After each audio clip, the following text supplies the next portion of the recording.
Cia mwanya nĩ gũcoka na ndĩrehoka nĩ ũrathiĩ na mbere wega. Karangũ Mũraya hamwe na Anita Alex arĩa makoretwo share ndeto ciĩgiĩ kahĩĩ gaka gakorirwo gagĩ trend karetwo Maina, nĩ makorirwo mũthenya wa ũmũthĩ makiuga atĩ Maina ta ũrĩa arerĩgĩrĩirwo wiki ĩno gũthiĩ theatre, nĩ akorirwo agĩthiĩ theatre nĩguo athiĩ through surgery yake ĩrĩa ĩgiĩ ndwari ĩkoretwo ĩkĩmũgũmĩra gwa kahinda karaya. Na before Maina aingĩrĩte theatre ta ũrĩa ũrona haha screen-inĩ yaku, nĩ makorirwo makĩambĩka mahoya hamwe na Karangũ Mũraya, nyina na ithe wa Maina, na Anita Alex onake auma ngurubu-inĩ ĩyo makĩhoera Maina before athiĩte theatre, na makorwo makĩ-hope at all will go well. Na thutha wa Maina gũkorwo agĩthiĩ theatre ta ũrĩa ũrona haha, nĩ akorirwo akĩingĩra theatre na hamam, nĩ akorirwo hau. Karangũ nĩ akorwo akĩrekereria ndũmĩrĩri akiuga Jehovah did it, the surgery was successful,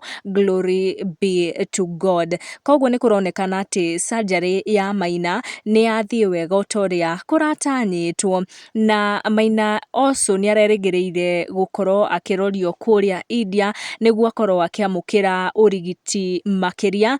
This surgery was to come before aroretio kũrĩa India nĩguo akorwo akĩrorwo kana akĩrigitwo makĩria. Hau mbere Karangũ Mũraya nĩ akorirwo akĩhithũria atĩ Maina ena mũrimũ wa ngoro ũrĩa ũkwenda surgery ya naihenya ĩrĩa yakorwo ĩgĩkwo ũmũthĩ, na ndanakorwo akĩaria maingĩ kana bado Maina no agũthiĩ kũrĩa India kũrĩa aratanyĩtwo gũkorwo akĩrorwo ndwari ĩyo makĩria. No kĩrĩa tũĩ na kĩrĩa andũ aingĩ makorwo magĩkenerera nĩ atĩ nĩma Maina nĩ aingĩrire surgery and everything yakorwo ĩgĩthiĩ through as a success.